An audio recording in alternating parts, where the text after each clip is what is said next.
right, we'll go ahead and get started. So welcome to the Interagency briefing for improving customer/citizen experience. That's the term for today is CX. So we're glad that you guys decided to join us. We have EJ and Jessica here with us. Hey, EJ and Jessica. Hey. Good afternoon. So they will be our panelists today. We appreciate you guys joining us. And we want to welcome everybody. We had a whole bunch of responses from multiple agencies for this today. It's a topic that is of interest, obviously. We have folks from state, from USDA. One that I found interesting was the National Nuclear Security Administration. That was kind of neat, as well as FERC. The folks from the energy, from energy, they're here as well. That was awesome to see. I actually talked with some folks from FERC the other day on a different subject, so that's great. So we appreciate you guys joining us, and we definitely welcome you.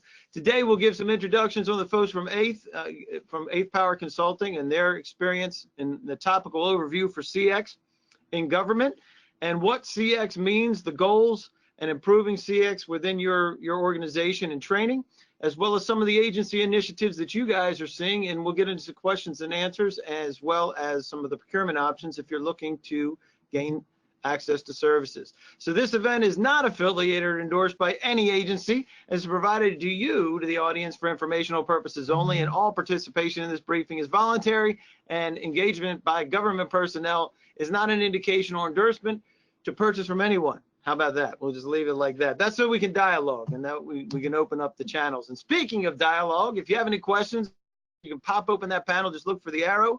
You can text your questions to us and just send them to us, or you can raise your hand. That's what that little arrow on the hand is, as well as if you called in on the phone, and we do have folks that called in on the phone, make sure you do pound plus that number that they give you, as well as pound, and then we'll be able to unmute you.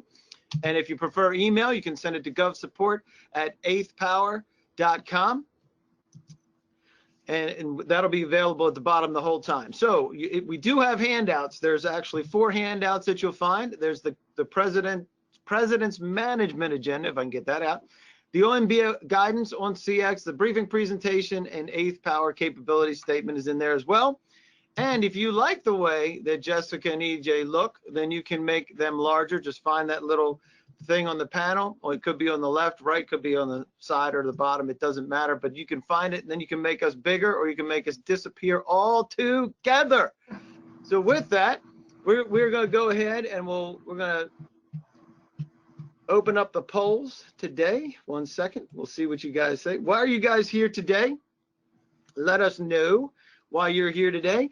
And is it because you want to learn more about CX?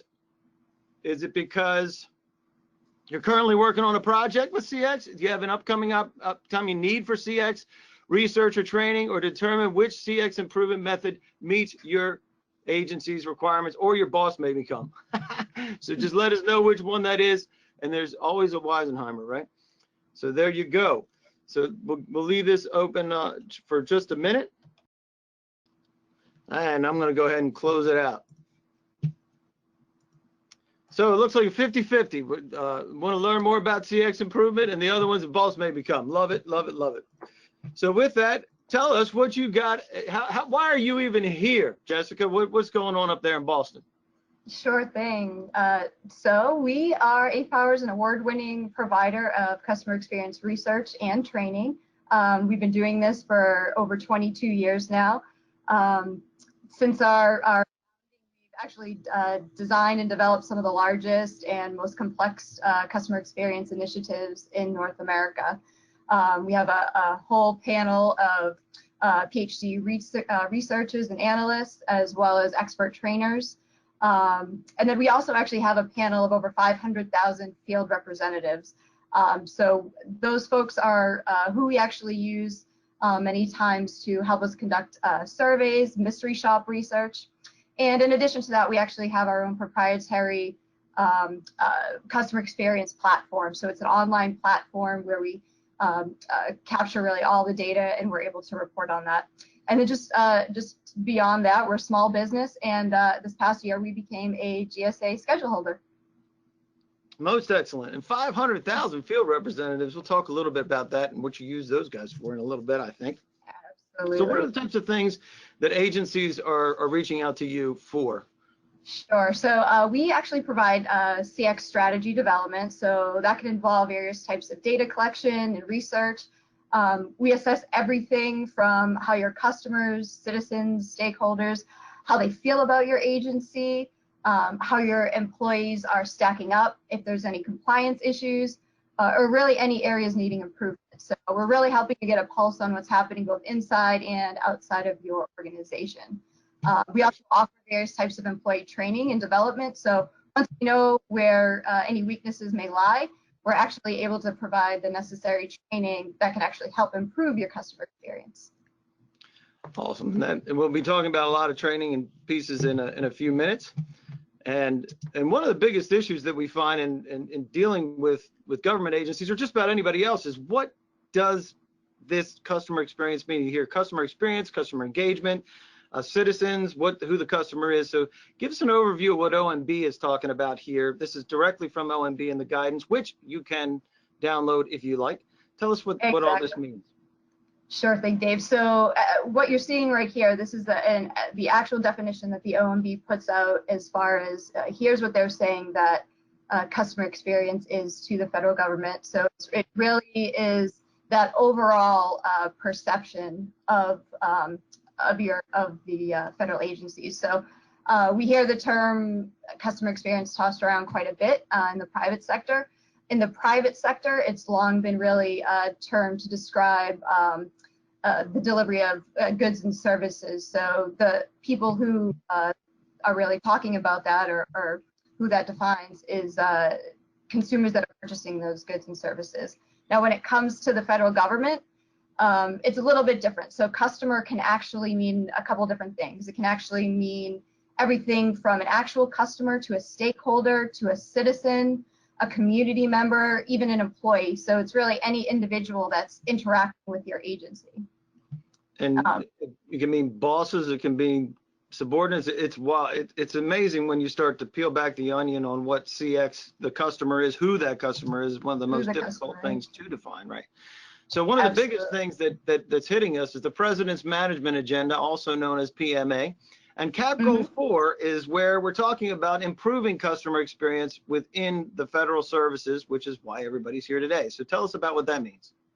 Sure thing. So, well, the President's Management Agenda is really laying out a vision for really improving how agencies deliver mission outcomes and providing excellent service. The challenge here is really that, whether people are seeking a loan or Social Security benefits or other services provided by the federal government, that, these folks really expect the customer service to be efficient and intuitive, just like that of the private sector. Unfortunately, research is showing that it is lagging. So the goal here is really to create some measurable improvements in satisfaction, and also to help improve and build the trust in the federal agencies. And that is the key, is making sure that people are engaging who they need to engage, and making sure they understand who it is that is the customer, right? So why are we here? Give us why we're here with this customer experience thing. Why should we even care? Sure. So what OMB is really saying is that, they really want to raise the government-wide customer experience to that of the private sector. So we know that the customer experience has been a major focus in the private sector for a long time now. It's also clearly now a focus for the federal government, so much so that it's obviously being included in the President's Management Agenda, and OMB has actually issued guidance on the initiative. Many government agencies obviously seeking advice on how to actually get that process started to measure and improve within their own organizations. And really, the government is relying on industry expertise to help. So we've actually been in this industry helping hundreds of organizations in the private sector improve customer experience. And those organizations, many of them have become some of the most trusted and customer-centric brands that we know today. So we can really do the same for government agencies. So let's get to the poll where we have my agency is currently working on initiatives to improve customer experience. What's happening with your agency so we know what we want to be attempted here? Are you working on initiatives? Do you know of initiatives that are happening, or are you just not sure what's going on? All right, so with that, we're going to close this poll. And 100% of the people have interest, and their agencies working on improving their CX. That is fantastic, and that is why we are here. That's great. So what are we going to measure? How do we measure what's happening? And what, according to OMB, there's multiple ways that we measure this. Give us an overview here, Jessica, of what these are and these 7 domains that they're measuring here.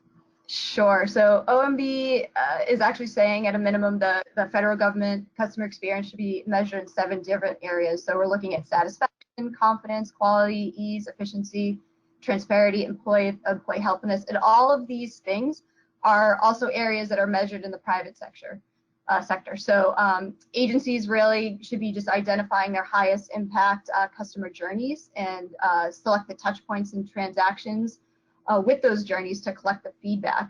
So federal customer experience will actually be focused on real-time transaction level measures at first, but agencies are also encouraged to collect annual feedback reflecting on the overall customer experience. So some of the example measurement levels could be, a single transaction. So measuring the customer perspective after a standalone transaction, such as going to a website to find a piece of information, speaking with a contact center employee. It could be the journey, so measuring the customer perspective after a series of interactions, or completion of a multi-stage process. So that could be something like receiving or managing federal student aid or filing for taxes. And then we also can measure the overall relationship, and that's really the lifetime of the engagement that the customer has with your agency. So when you get down to what is number 7 with the employee helpfulness and those pieces, is there where you're getting engagement with the employee, if it's an employee type of thing? Sure thing. So, like we said before, so customer, as defined through the federal government, it can be anything from a citizen to an employee. So when we look at employee helpfulness, we're actually looking more internally and looking at, are your employees engaged? How are they treating your customers? How are they treating those individuals outside of the organization? Excellent. So when you look at these different methods, there's a bunch of different ways that you actually do these services. Mystery shopping, that's an interesting one in and of itself. That's where the 500,000, I think, comes in from that original. It sure does. It sure does. So an overview of how these things work. Yeah, absolutely, Dave. So before you actually start measuring and collecting any data, you first really need to determine your goals and your strategy. So that really means asking yourself some questions before you get going. How do you want your agency to look? Really, what's the end goal? How do you want your agency to perform? You also want to ask some questions, look at maybe potentially if you had done any data collection or research in the past. If you has an analysis been done of that data? Which channels or touch points do you want to consider focusing on? And then ultimately, how do you really want your staff and managers to act on the data once you've collected it? So obviously we're collecting it for a reason, and we want to eventually know how things can be improved. So the types of studies you conduct really do depend on your organization's goals.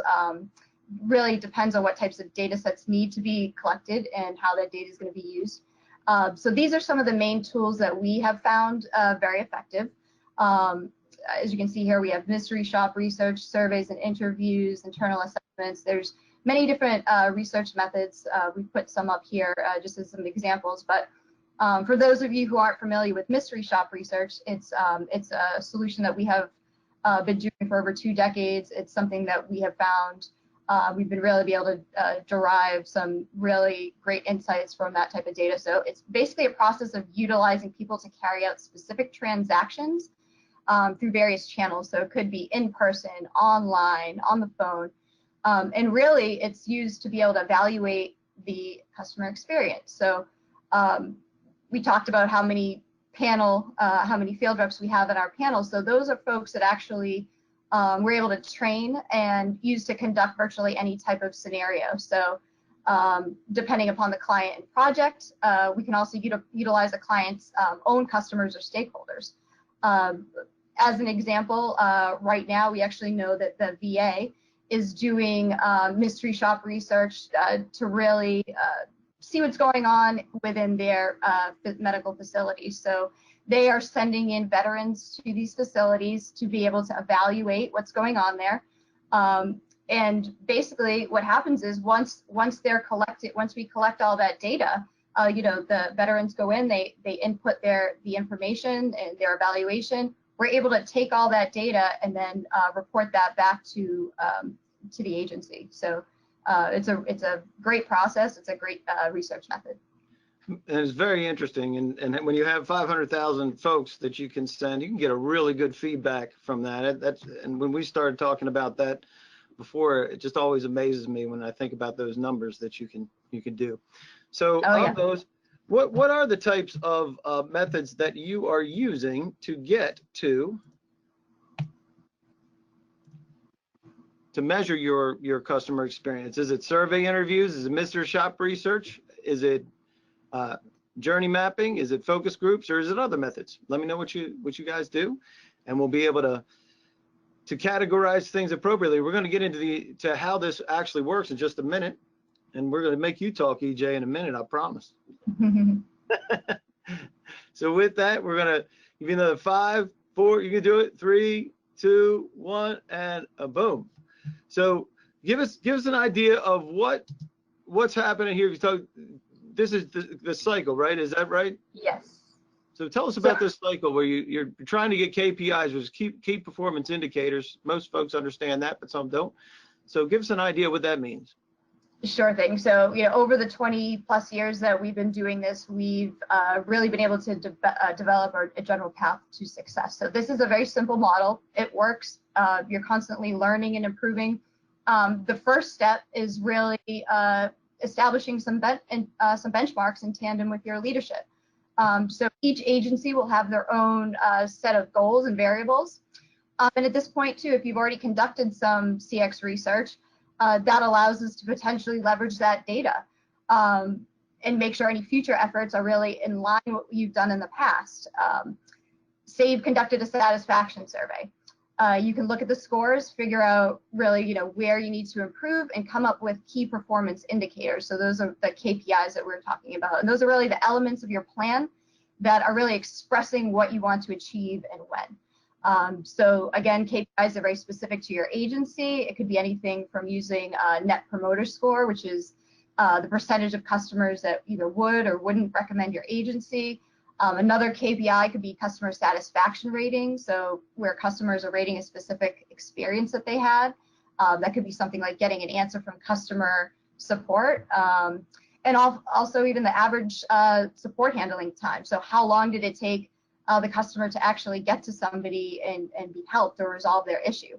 So you're going to use those KPIs to really track ongoing behaviors and then use the research and start gathering data. So again, no single metric that's going to work for every single organization in every industry, but just make sure that you're measuring the things that are really the most important to your customers. Once you've actually captured that info, that data, you're going to analyze it, and then you're going to be reporting on it. So your agency's leadership team really should be involved here, and they 100%, they need to communicate and socialize the results to the people who are really going to be taking care of your customers so that those people can really act on it. And then, one area that really can't be emphasized enough is the ability to actually turn that information that you capture into actions, or really a plan or strategy for the improvement. So, if agencies can't understand the experience being delivered and monitored, then they really don't know where to invest for improvement. So, here, once you have this plan in place, it's really going to turn into some effective training and coaching. And that really becomes ultimately a loop where you can observe, analyze, and act. Which is great because it's not just one shot, right? Mm-hmm. Yeah. It's a very continuous cycle. It's an ongoing process. And you mentioned training, and let's start talking about some of those training best practices, especially as it applies to government agencies. So I think that's going to be you, right, DJ? Yes, sir. No, I appreciate it. Yeah. So, one of the things you've heard about so much already from Jessica is data. And one of the first things that we consider as a best practice, not only for government, but in the private sector as well, is ensuring that data actually drives what the training is. We want to have some roadmap, we want to have some direction, and data is a great place to start to understand not only what are the needs of the customers, but what are the performance gaps amongst your employees. One of I think the biggest myths though in customer experience training, we get asked this all the time. Company will say, can you come in and do a one-day customer experience workshop for us? We say, we can. However, you're not going to fix the whole thing in one day. We're going to talk a little bit more about that in just a couple minutes, but this is a process. This is about taking a little bit of a view of the long road. We can't boil the ocean in a day. But the other thing is, we want to keep things simple. This isn't the big, hairy, audacious stuff that drives customer experience. If you look at some of the finest brands in the world, sometimes it is the simplest of things that make them one of the finest brands in the world. So we really like to take that approach of what is simple, what are controllable behaviors that we can train and we can implement to make things go really well. And quite frankly, it's really funny. We get asked a lot also for e-learnings. And I just personally we feel as a firm, customer experience is too important of a topic to do in an environment where you don't truly know that you have attention, but also you don't know that there's an opportunity to practice. So, back in the day, we called it role play. Today, we call it skills practice. But to put people into a room in a safe place and have the opportunity to actually practice some of these skills is really critical. We see it work really nicely in the private sector, and we see it work beautifully in the public sector as well. And so, you talk a little bit about the difference between, like, for instance, for government agencies, what do you think the difference is between public sector and private sector when it comes to these trainings? You know what, Dave? I don't think there's a whole heck of a lot of difference, to be honest with you. At the end of the day, adult learning is adult learning. We have different principles that we apply to teaching a grown-up versus maybe a child in school. But similarly, customer experience, be it about an external customer or an internal customer, we are still just talking about human beings helping other human beings. Imagine that. This isn't like overly complicated stuff here. So, certainly the environments are different, and how we define a customer is a little bit different, and bureaucracy can be a little bit different, and so on. But as far as raw customer experience and adult learning, quite frankly, I don't see it as being very different. I agree. I think that's a good insight there. So tell us about the approach when you're looking at getting this, you say a high touch experience. What's that about? The first thing that we have to do, Dave, is we have to actually look at what the gap is. And usually it's a stakeholder within an agency or a department will say, hey, something's off. We don't know what it is, but something's off. And that's where we can really come in and do some root cause analysis. And what I like to do when I go into either a private company or a department or an agency, and I look at the gap, I ask why a total of 5 times to ultimately figure out what exactly is it that's going on. And I like to tell a story about the Jefferson Memorial. That building was deteriorating very quickly and nobody could understand why.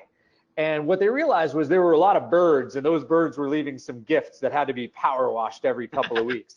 And so what they said was, let's put up some nets, we'll keep the birds away, and that'll make the problem go away. You know what the problem was, guys? Was putting up the nets didn't help because the birds were going through it. And it wasn't until they did true root cause analysis that they found out. They said, well, why are there birds here anyway? They said, well, there's birds because there's a lot of insects and they're eating the insects.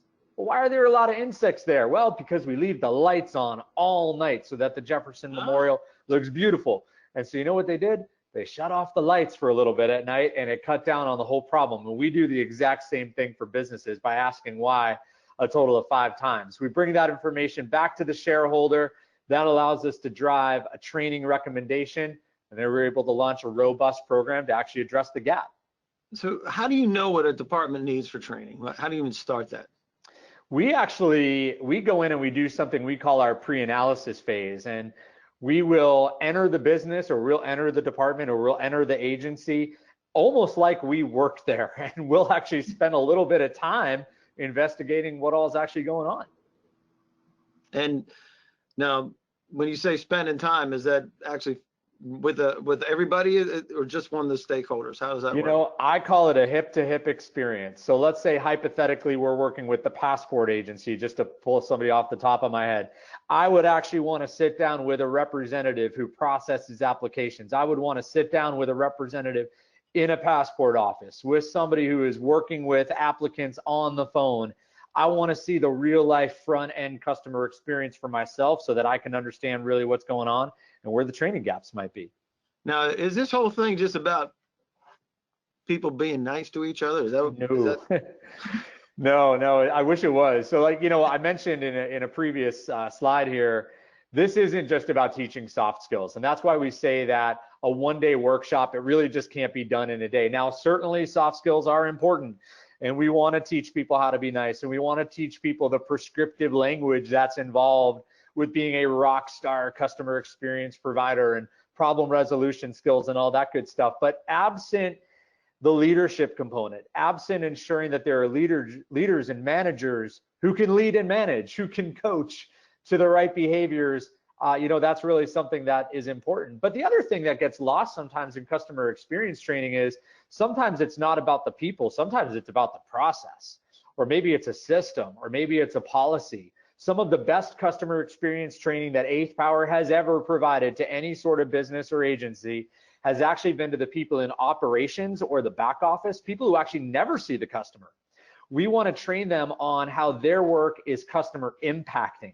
So if there's an application process that is too cumbersome, and maybe that's actually causing problems, causing people to have to visit an agency or call into an agency, what a great training in the area of process improvement to say, hey guys, I know you don't actually see the citizen, I know you guys don't actually see the customer, but you have impact on their experience, and let's teach you how to make that impact a better one. That's great. So what are these folks doing in this picture here? Yeah, so this is actually from one of our trainings for people in an operations center.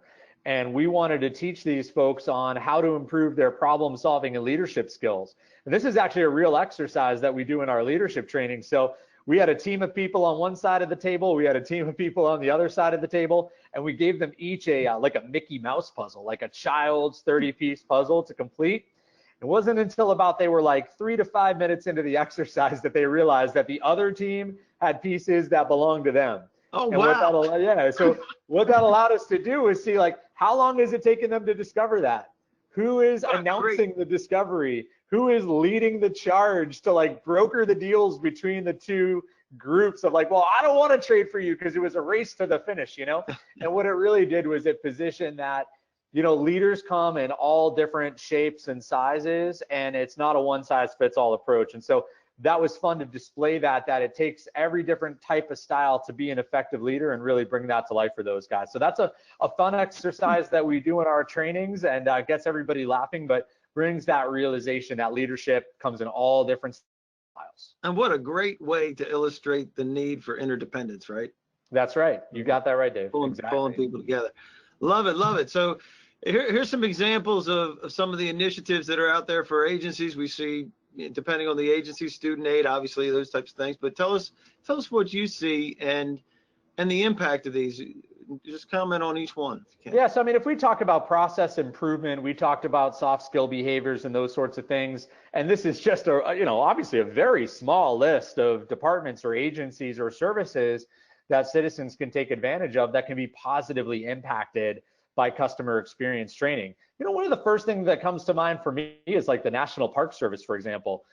Imagine a first timer at a national park and they are lost. This place is huge. They don't know where to go. I don't know, maybe they just got flipped over by a bison at Yellowstone. I don't know. And, you need that welcoming face. You need that welcoming person. Or I think of FEMA. We talked a little bit about empathy. So often when a citizen needs the services of their government, it's not in a day-to-day thing like, hey, I visited a park. It's in a time of crisis. Absolutely. It's in a time of real need. And that's where these soft skills like being warm, being welcoming, smiling, nonverbal communication, using intelligence, using your empathy skills. When people need their government and they're in need, that is where the rubber meets the road. And there are so many different agencies. What if you need a passport last minute because of a family emergency, or you're flying last second because you had a death in the family and you need that compassionate TSA advisor. There's just the list is, Medicare, disaster relief, the list is so long in terms of where those moments are, Social Security, and that's where having really sharp customer experience skills can a huge difference in the satisfaction of a citizen. EJ, it's interesting you say that because we did a briefing not too long ago on in a situation with FEMA where the translation folks, so you have, this was down in Puerto Rico, so you had this translation problem where the people that are doing the work to get the power back aren't speaking the native language. So here you have a lot of tension, obviously power, big problem, right? And when you have a disaster. And one of the things that they did have to do was that to have that empathy to say, hey, let me get somebody who can speak the language, and then the person that's doing the translation really has to have that empathy type of a mentality. So great examples, especially with FEMA. And love it. The other thing too, you know, that was a great example that you mentioned, but think about too how many silos are in sometimes every department. You might not be the right person to talk to, but you're the person who knows the person that's the right person to talk to. We deal with companies all over the world that have 20, 30, 40, 50,000 employees, multiple departments, multiple silos, and it's about bridging those together. So you're delivering one department, delivering one agency to the citizen, and you don't even appear to be a siloed organization. Exactly. Love it, love it, love it. So take us home on this one. So again, you know, this is so much about data. This is so much about strategy, guys. This isn't about a one-shot deal. This isn't about slapping together a training or taking something off the shelf. You know, it's really about understanding what studies you need to conduct to make sure that you have a really robust strategy. And strategy, guys, is really the key word. And every department, every agency would have a slightly different strategy depending on how you define your goals, depending on how you define your customer. We want to make sure that that data and that strategy drives our training approach, our training decisions. We want to take insights from both our training and our research and put that into action. We talk about building action plans. Every training should end with an action plan. And I like the acronym SMART. We want to make sure everything's SMART. What does that mean? That means it's specific, it's measurable, it's actionable, it's realistic, and it's time bound. If we leave with an action plan and it's not those 5 things, we backed ourselves into a little bit of a corner. Last but not least, you know, and this is one of the hardest things to do, is stay the course. Customer experience is not only a strategy, but it's a journey. It's something that takes time. You can be in the bottom of the stack in customer experience, and to rise to the top of the pile, that takes time. It's like I said, you can't boil the ocean. Rome was not built in a day. You got to take this thing over time, and it can be a little bit frustrating. And there can be times where it feels like, guys, we've been doing this for 3-4 months, and we don't really feel like anything's getting better. We have to stay true to the strategy, and we have to stay true to what we believed at the onset of the program was the right approach. And the companies and the agencies and the departments that we have worked with that have stayed the course and remained on the proper heading, they get there. It's just a matter of staying true to what we thought we should do. Exactly. That applies to just about everything, I think. That's right. Yeah. So let's ask this: when do you expect a customer experience, client experience, employee experience, whatever experience you want to make that customer, when do you expect one of those requirements? Is it immediately? Is it Q4 2019, which we are in right now in the fiscal year, Q2 2020, or not sure? Let us know what you got, and we'll give you another few seconds for that. We appreciate you guys participating in the polls. And we get another 5, 4, 3, 2. You can do it. I promise. It's not painful. Boom. And we'll get to your questions in just 1 second. We'll share the results. We have a third that's 2020 Q2 and not sure for the others. Appreciate that, guys. And with that, we're going to get to some questions here. I noticed that we have somebody that I know. Let me see if he's around. Hey, Vincent, you there? Are you? I don't know if you're muted. Let's see if I can get him there.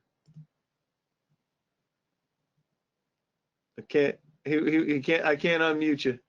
You got to unmute yourself. I don't know if you have a way to communicate or not. I know somebody's here that we know. So, so now you talk about. So the question. We do have a question. How do you figure out what the strategy should be? You mentioned. I don't know which one of you wants to take the strategy question, but how do you figure that out?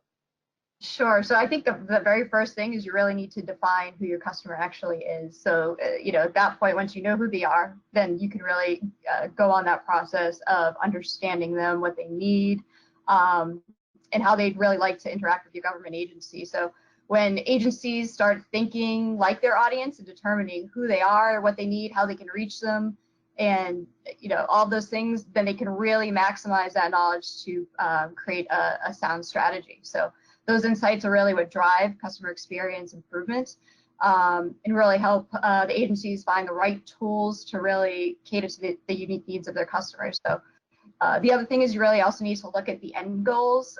Ask yourself, what you envision for an excellent customer experience. Your goals are really what drive the research methods that are used.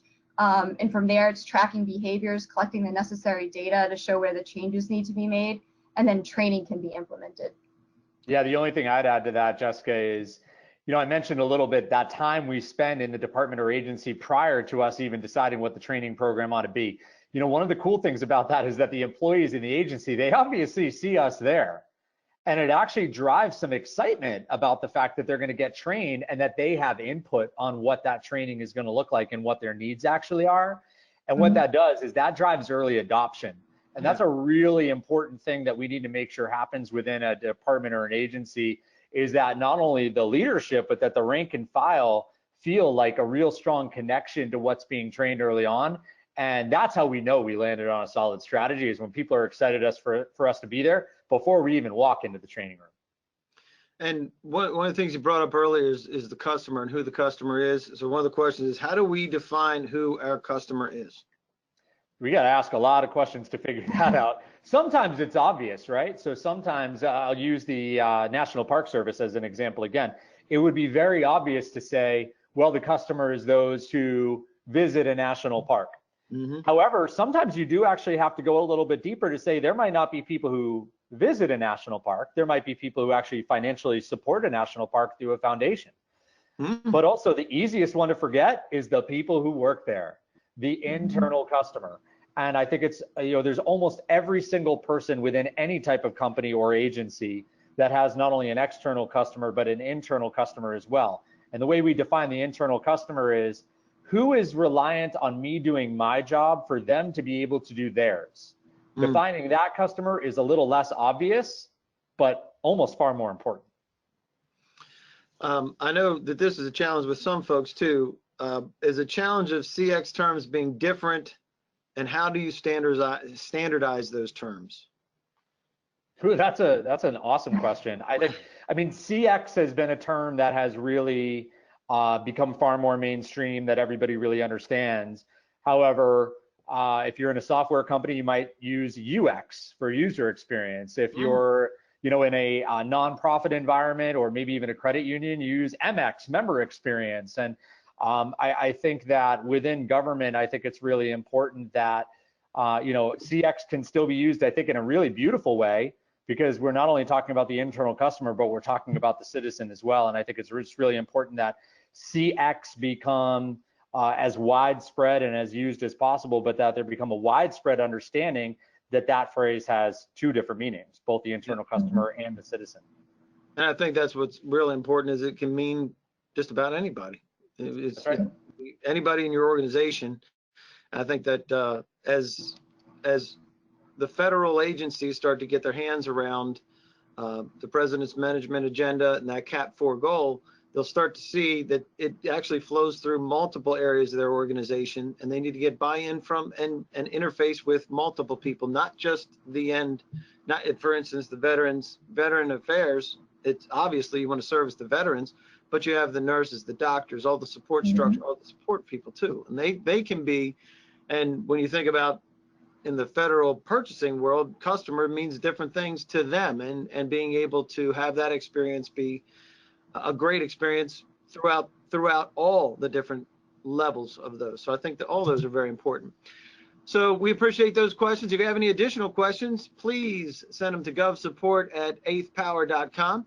And if they want to purchase from you guys, you mentioned this earlier, Jessica, you guys are a small business, you have a GSA schedule, you have all the information here. If you need any other check boxes for service disabled, veteran owned, woman owned, hub zone, 8A. You can help them through partners that you have.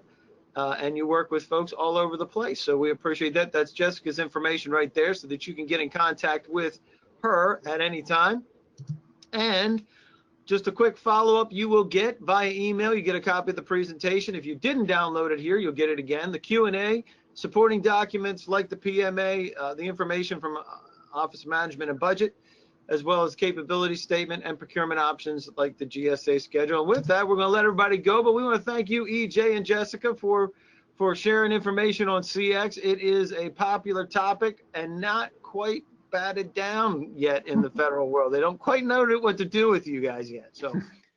So any parting comments from you guys?